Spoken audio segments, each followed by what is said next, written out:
দিয়েছি, এদিকে চাই না, এখন আমরা চাকরি চাই। গত 15 বছরে আপনারা রাজপথে থেকে শেখ হাসিনার বিরুদ্ধে যুদ্ধ চালিয়ে গিয়েছিলেন। অবশেষে আপনারা শেখ হাসিনাকে ভারতে পালাতে বাধ্য করেছিলেন।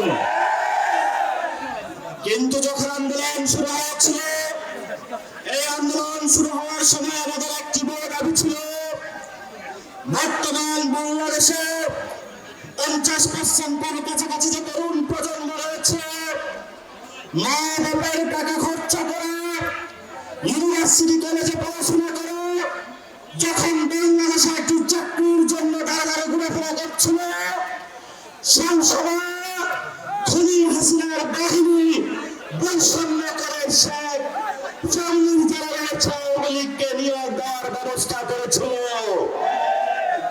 কিন্তু খুনি হাসিনা চলে গিয়েছে। আমরা যে পয়েন্ট টেবিল থেকে উঠে এসেছিলাম, সেই পয়েন্ট টেবিলে এখনো আমাদের ভাইরা বসে আছে। বাংলাদেশে এখনো কোনো কর্মসংস্থান সৃষ্টি হয় নাই। একদিকে হলো আমাদের মা বাপদের পকেটের টাকা কেটে নিয়ে বাংলাদেশের প্রাইভেটাইজেশন করা হয়েছে শিক্ষা ব্যবস্থাকে, সরকারি শিক্ষা ব্যবস্থার কোনো উন্নয়ন করা হয় না, জনগণের কোনো চাকরির ব্যবস্থার বাংলাদেশের নিয়তি করা হয় না। আমরা আশা করেছিলাম জনে জনে চাকরি হবে, জেলায় জেলায় ফ্যাক্টরি হবে। বাংলাদেশে এই ধরনের আমরা এখনো কোনো ব্যবস্থা দেখতে পাচ্ছি না। মৌলভীবাজারে আমার এখানে বোনেরা মায়েরা চা পাতার সারা দিন রাত কুড়ি তুলে 180 টাকার কাছাকাছি মজুরি পায়। এই ধরনের নিম্ন মজুরি বিশ্বের কোন রাষ্ট্রে নাই। কিন্তু মৌলভীবাজারের মানুষ, আপনাদের চায়ের বাগান, আপনাদের মাটি, কিন্তু টাকা যাচ্ছে বেনিয়াদের কাছে। মৌলভীবাজারের প্রাকৃতিক সম্পদ মৌলভীবাজারের মানুষ ব্যবহার করতে পারে নাই। মৌলভীবাজারের সন্তানরা মৌলভীবাজারে চাকরি পায় নাই। মৌলভীবাজারের মানুষেরা মৌলভীবাজারে শিক্ষা পায় নাই। আমরা পাহাড়ে পুঞ্জিতে গিয়েছিলাম, এখানে বিভিন্ন জাতিগোষ্ঠীর মানুষ রয়েছে, তাদের সাথে কথা হয়েছিল।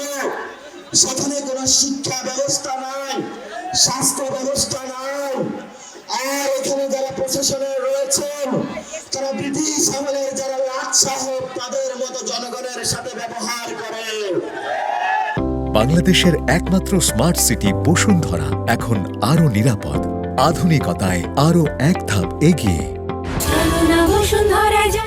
যেই জনগণের ট্যাক্সের টাকা প্রশাসন চালিত হয়, সেই প্রশাসন যদি জনগণের কল্যাণ না করতে পারে, এমন প্রশাসন বাংলাদেশে আমরা চাই না, চাই না, চাই না।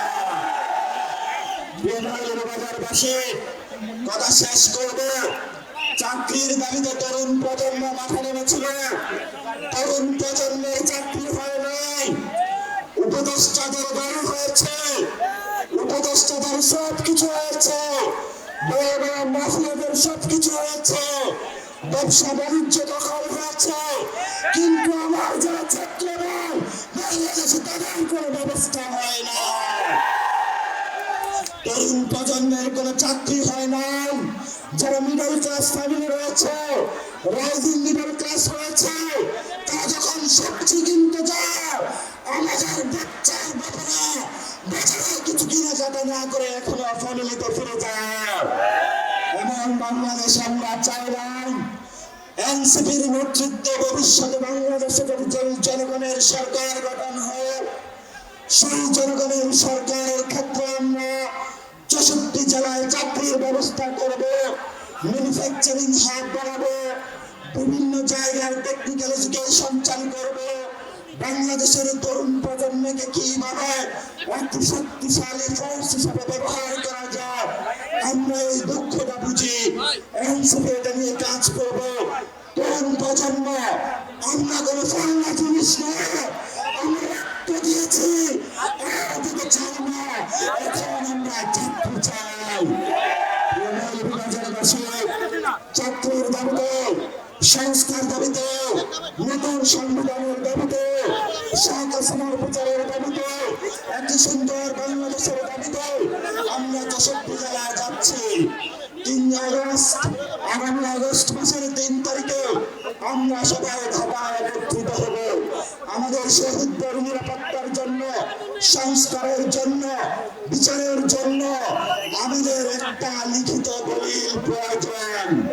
আমাদের জুলাই ঘোষণাপত্র প্রয়োজন। সরকার জনগণকে বলেছিল জুলাই ঘোষণাপত্র হবে, আমরা বিশ্বাস করেছিলাম। আবার যখন আমরা আন্দোলন করেছিলাম, আবার আমাদেরকে বললো 1 মাসে জুলাই ঘোষণাপত্র হবে। আমরা সরকারের কথা বিশ্বাস করতে চাই না। জনগণের ঘোষণাপত্র রাজপথে এখন জনগণে দিবে ইনশাআল্লাহ। আগামী 3 তারিখে সবাই শহীদ মিনারে একত্রিত হন। বাংলাদেশের লিখিত দলিল, আপনাদের মুক্তির দলিল আপনারা নিজেরাই তৈরি করুন। সেই আহ্বান জানিয়ে আমার বক্তব্য শেষ করছি। আসসালামু আলাইকুম।